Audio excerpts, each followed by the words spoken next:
Hi, Michaela Harris here with Timberlake Marketing. I'm going to take just a few minutes today to show you what you could be doing to improve your online presence and help grow your business.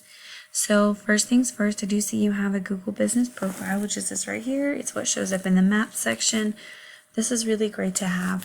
My number one recommendation is that if you service multiple areas, that you have one of these for each major city that you service. Now, it's not important to have one of these for each little tiny town that neighbors you, but to have one for the main towns that are going to bring you the most search volume.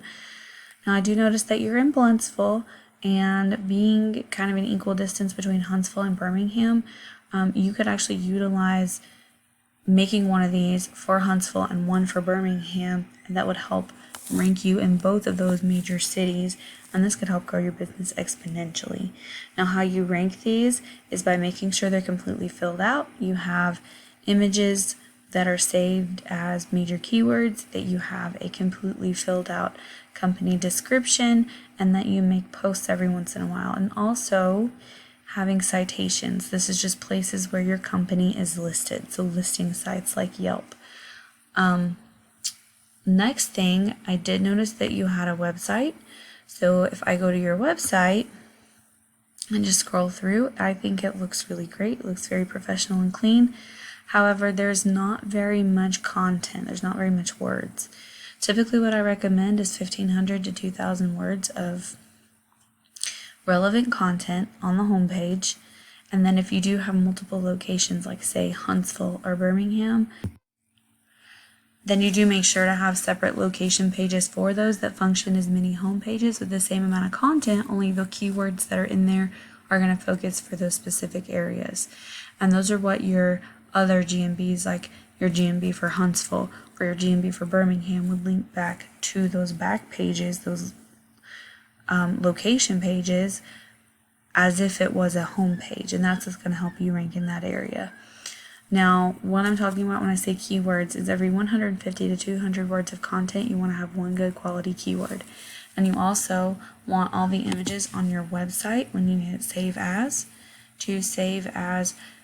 This is not entirely that bad. You can keep your name in there, but you can also tack on a keyword here, because when Google reads a site, it reads the images as well. So like I said, your website actually looks really good. I would just go in and add a little bit more content. And next thing, if I look at your website and the traffic that it generates, we're not generating very much traffic at all. This number is not always entirely accurate. Oftentimes it ends up being a little bit lower than in reality. However, you're not really generating much traffic at all to your website. So if we go to look up, like say I was to go for Birmingham, the only reason I'm skipping over Blountsville is because the search volume is so low. Not to say people don't search for lawn care or landscaping in Blountsville, but it's just not that many, and it's not what's going to help you scale and grow your business. So in order to scale and exponentially grow your business, you need to reach out to neighboring cities such as Huntsville or Birmingham. And just to show you what that could bring you, if I was to look up your top competitor in Birmingham, right here, J&M Landscapes, I can go over here and throw that into the same tool I did your website, and you can see how much traffic they're generating every month by being on that first position, being on that first page. So that's all potential clients that you could have.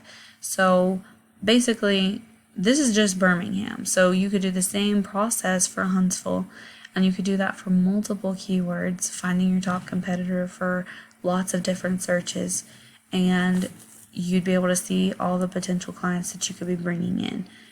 Now, how you know which keywords to put in your website and to put behind your images on your business profile is you go here to your top competitor, you can click on their organic keywords, and it's going to show you what they're ranking for. So landscaping Birmingham, Alabama brings 300 people in every month. The Katy is not that high. It's not that low either. Ideally, you want to look for a word that's going to have whatever your service is and whatever your service area is.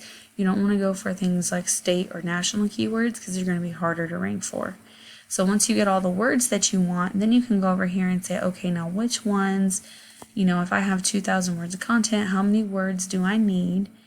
And then you can narrow it down and say, which ones on my list do I need to use? And you do that by looking to see you want the ones with the highest volume and the lowest KD. The KD is going to be the difficulty it takes to rank for that word. The lower the KD, the easier it's going to be. The higher the volume, the more people you're going to draw in. Now, you can rank for any of these words. It does take time, and it's not an easy process, but it is perfectly doable. But like I said, starting with the on-page stuff, so on your website, making sure you have that quality content, you have those service and location pages for each area, making sure that you have all of that information filled out in its entirety, a Google business profile for each area you serve.